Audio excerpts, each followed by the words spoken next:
Di video kali ini saya akan membuat penyuluhan tentang gizi pada bayi dan balita obesitas. Sebelum melanjutkan ke pemaparan materinya, di sini saya akan memperkenalkan diri dan memperkenalkan peserta penyuluhan. Perkenalkan, nama saya Sarla Widianti Agustin dari program studi D3 Kebidanan Poltekkes Kemenkes Jakarta 3, dan peserta penyuluhannya dengan Ibu siapa? Ibu Yati Rianti. Baik, di sini saya akan memberikan penyuluhan dengan menggunakan media leaflet. Sebelum melanjutkan ke pemaparan materinya, saya mau bertanya, Ibu memiliki bayi atau balita yang obesitas tidak? Tidak. Tidak, tapi Ibu tahu obesitas itu apa? Tahu. Apa obesitas itu? Kegemukan. Benar, obesitas itu artinya memang kegemukan atau penumpukan lemak yang berlebih atau abnormal yang dapat mengganggu kesehatan. Obesitas untuk anak-anak di bawah 5 tahun adalah kelebihan berat badan dengan mengacu pada tabel bak baku rujukan penilaian status gizi anak perempuan dan anak laki-laki usia 0 sampai 59 bulan. Menurut berat badan dan umur, obesitas adalah kondisi yang ditandai gangguan keseimbangan energi tubuh, yaitu terjadi keseimbangan energi positif yang akhirnya disimpan dalam bentuk lemak di jaringan tubuh. Sehingga obesitas adalah terjadinya penumpukan lemak dalam tubuh yang abnormal dalam kurun waktu yang lama, umur 5-15 tahun. Terus penyebab obesitas itu terjadi karena ketidakseimbangan antara asupan gizi yang ibu beri terhadap anak ibu. Terus obesitas juga dapat dipengaruhi dengan beberapa faktor. Yang pertama, ada faktor keturunan. Jika kedua orang tua obesitas, 80% anak akan menderita obesitas. Tetapi faktor keturunan saja tidak bisa menyebabkan obesitas. Lalu yang kedua, ada konsumsi makan. Status gizi yang optimal apabila tubuh memperoleh cukup zat gizi yang dapat digunakan secara efisien. Jika konsumsi makan itu memenuhi kebutuhan seperti harus ada energi, zat gizi, dan komponen kimiawi yang dibutuhkan, yaitu seperti karbohidrat, protein, mineral, vitamin, itu membangun sel dan memelihara keseimbangan elektrolit dan sistem daya tahan tubuh. Terus ada faktor ketiga, yaitu jenis kelamin. Obesitas lebih banyak ditemukan pada wanita dibanding dengan laki-laki disebabkan proporsi lemak tubuh pada wanita lebih tinggi dan banyak tersimpan di daerah panggul dibanding pria yang tersimpan di otot. Lalu yang keempat, ada aktivitas fisik. Kan pada zaman sekarang ini kan anak-anak itu lebih cenderung sukanya bermain gadget atau di depan komputer kan. Itu yang bikin anak-anak jadi malas gerak. Jadi itulah kenapa bisa menyebabkan obesitas. Dari faktor-faktor yang tadi disebutkan, ada ciri-ciri anak yang obesitas. Jika ibu bingung mengetahui anak saya obesitas atau tidak, ibu bisa melihat tuh dengan ciri-ciri seperti bayi. Kalau pada bayi itu bayinya malas gerak. Terus kalau misalnya anak ibu wajahnya tembam, wajahnya bulat gitu, terus pipinya tembam dan bahunya tuh rangkap, itu bisa menjadi ciri-ciri obesitas. Terus jika anak ibu merasa jadi cepat lelah, terus aktivitasnya juga jadi kurang gitu, jadi dia lebih suka tidur. Terus leher yang relatif pendek, jadi tuh lehernya itu kan kalau anak yang obesitas itu biasanya lehernya itu nggak kelihatan karena dia kan gede, gemuk gitu kan. Nah terus yang ada juga misalnya perut perut buncit. Terus kedua pangkal paha bagian dalam saling menempel. Terus kalau misalnya pada anak laki-laki, dadanya membusung dan payudaranya membesar, serta pada penisnya jadi mengecil karena ketutupan lemak yang ada di tubuh. Kalau ibu sudah mengetahui ciri-ciri dari obesitas pada anak, berikut dampak obesitas pada balita. Yang pertama itu gangguan intoleran glukosa. Lalu yang kedua ada pergerakan bayi yang cenderung lamban akan menghambat perkembangan motorik kasar dan motorik halus. Beresiko tinggi menderita tekanan darah tinggi, diabetes, kanker, penyakit jantung, dan stroke di dewasa nanti. Lalu obesitas merupakan faktor resiko awal dari meningkatnya angka kematian dan kesakitan di dewasa nanti.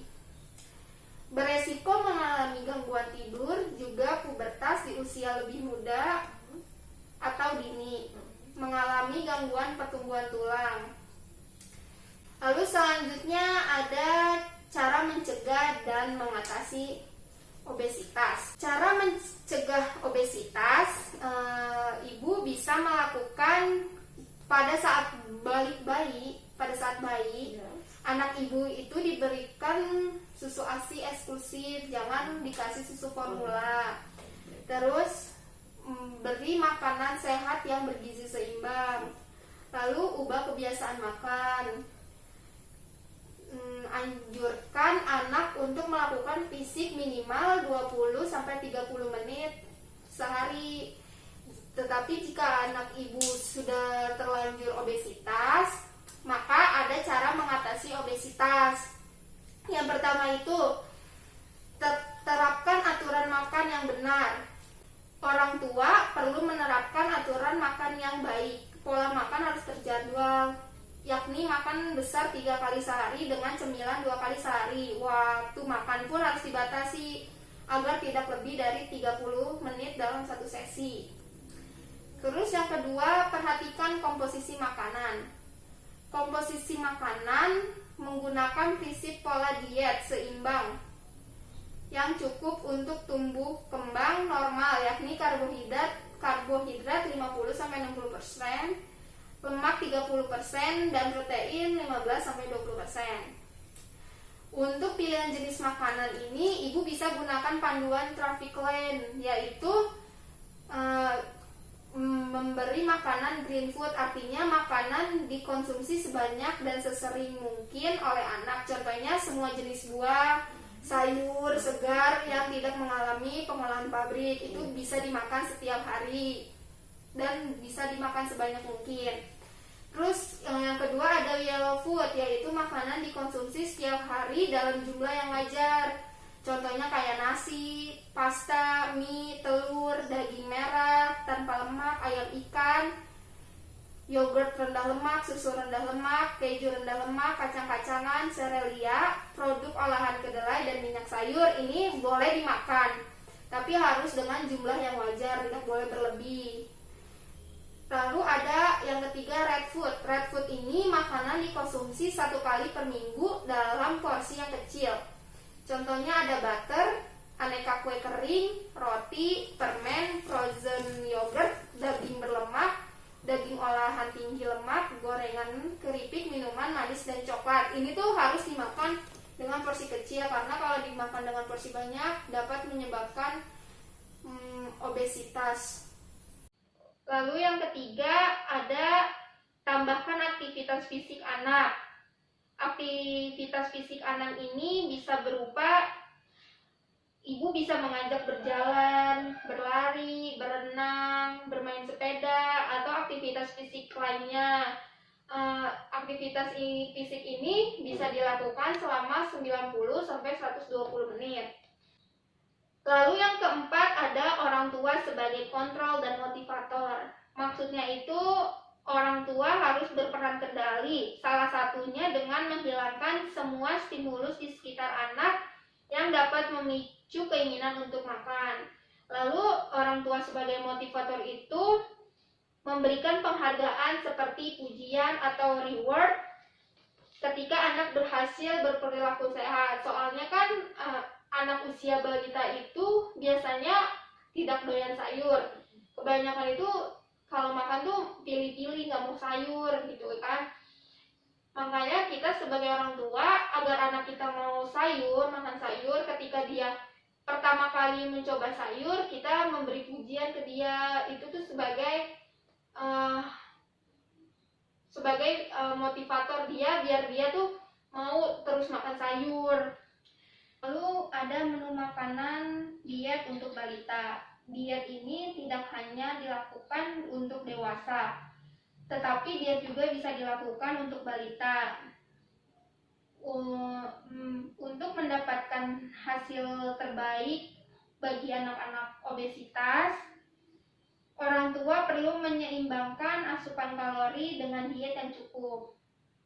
Diet harus didasarkan pada konsumsi buah-buahan, sayur-sayuran, dan biji-bijian, dan menghindari makanan olahan seperti junk food.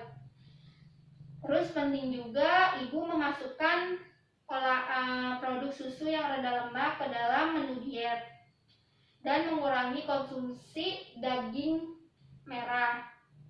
Terus bisa juga ibu memasukkan kacang-kacangan, karena kacang-kacangan ini merupakan sumber protein yang sangat baik.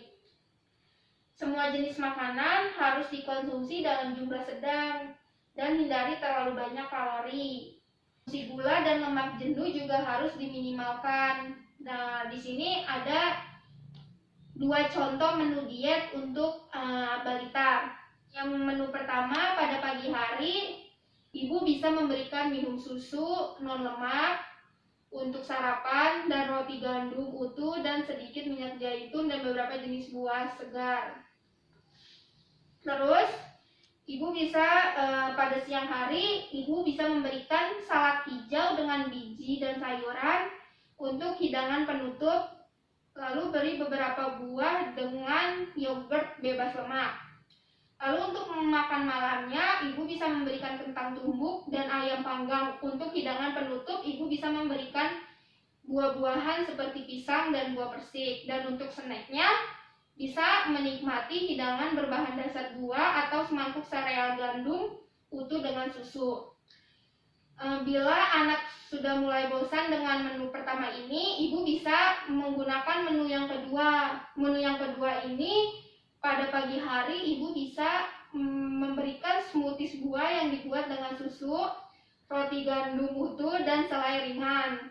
Lalu pada siang harinya ibu bisa memberikan nasi merah dengan lauknya itu sayuran dan jamur, terus kacang polong, kentang, atau krim sup jus ini. Lalu pada malam harinya ibu bisa memberikan salad buah dengan beberapa pasta, asparagus panggang, atau tusuk sate mozzarella dan tomat. Lalu untuk snacknya ibu bisa memberikan roti panggang dengan dark coklat spread atau krim keju ringan dan madu.